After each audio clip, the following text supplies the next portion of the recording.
I gotta tell you, I love the way New Japan does things. So you have a Young Lions match, which is just there just to get these guys some reps, get you to see some of these guys. Usually it just goes on for a few minutes, few moves.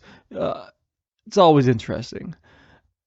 Then you have, on your pay-per-view cards, you have matches that are usually, almost every match is going to go over 10 minutes. 10 is pretty low, actually. Most matches are going to go over 15. You're going to get a few matches that are there that, they're there to mostly push a certain guy, and they're going to be, that's around the 10-minute marks. You get a few multi-man tags that might get up to, 8, 9, 10 minutes, but usually it's over 10 minutes. But when they want to tell you a story and you got to know what's going on, you're like, there's no way that's going to go a different way. They can get these out of there pretty fast. Will Ospreay versus Lance Archer. No way Lance Archer was going to get the title shot and face Kenny Omega. No, where are you going to do that at? I mean, are you super stacked to see Lance Archer, who hasn't been on a AEW screen in almost how long, fight Kenny Omega? You know what he's been doing in New Japan?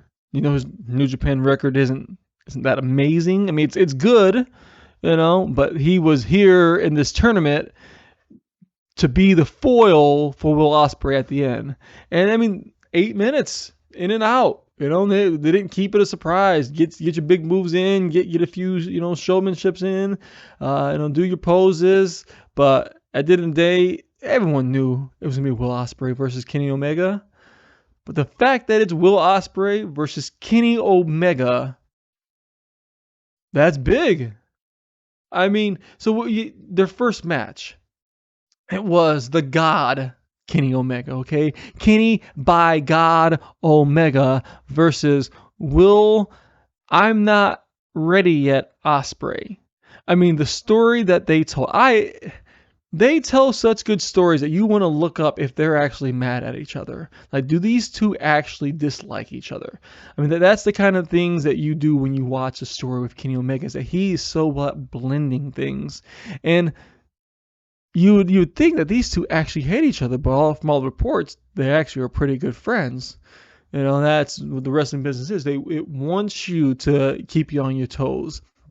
And the fiery passion that Ospreay gives in his promos. I mean, Kenny was coming off as, better than everyone. He had just got done with the belt collector gimmick, but he ended up getting hurt, and he just came back, and he had got suspended, from AEW after the All Out Brawl, and so this is, he had just came back, and then they had him fight Will Ospreay. So he's just got back from injury, he just got unsuspended, and now he goes against Will Ospreay, and he was the God, Kenny Omega.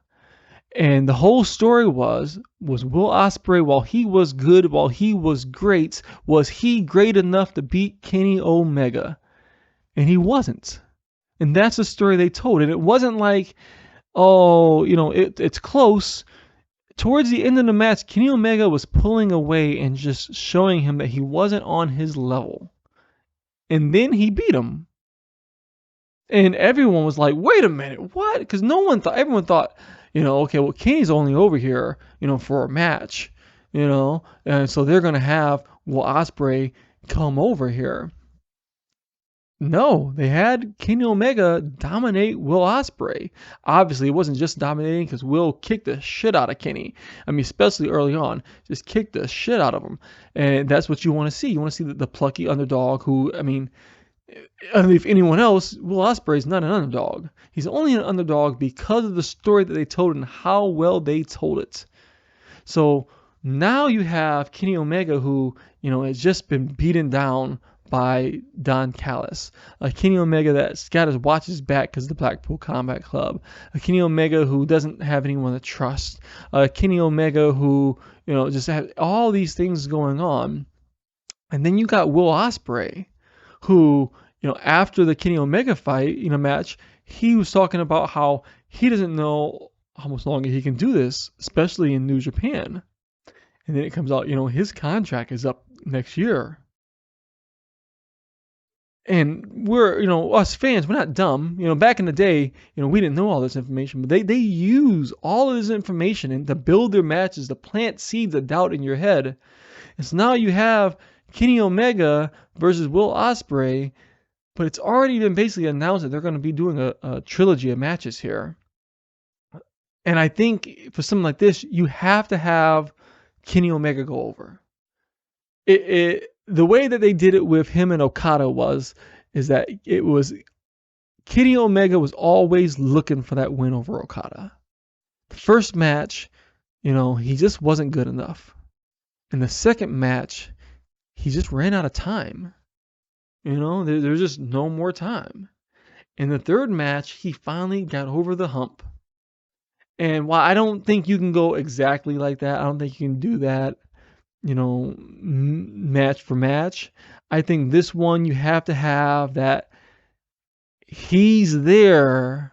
He can beat Kenny, but he just can't beat Kenny tonight. I think that's what you do. You have him so you show him that he's good and he's there, but he can't beat Kenny tonight.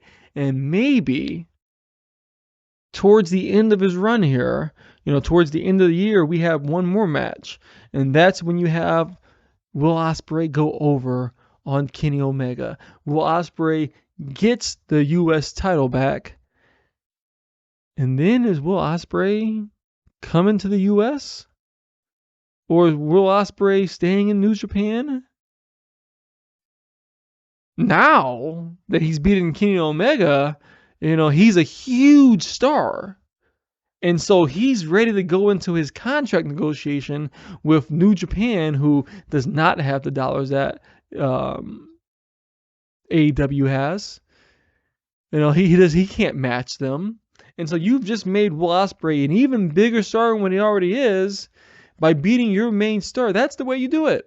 That's you have it so he loses this match because he's just not there. He can do it, but it wasn't his night. And then the next time, towards the end of the match, on the third match, it's clear that Will Ospreay has lapped Kenny Omega. And then you can have, maybe they buried a feud there, and now you got something going on with Kenny Omega and Will Ospreay together, or you keep them apart, or there's just mutual respect between the two, and you got them both over there as baby faces, or you already got Kenny. Kenny rides the line. Kenny Omega is Kenny Omega. He will cheat if he needs to, and he'll fight good if he wants to. But you could do it where the third match, maybe what gets him over the hump is that Ospreay isn't going to play nice anymore. I mean, not that he was playing nice in the first match, but he was roughing him up as the babyface. And I think there's lots of stories that can happen here. And didn't Aussie Open just sign with AEW? I don't know. There's just lots of different threads that you can weave together.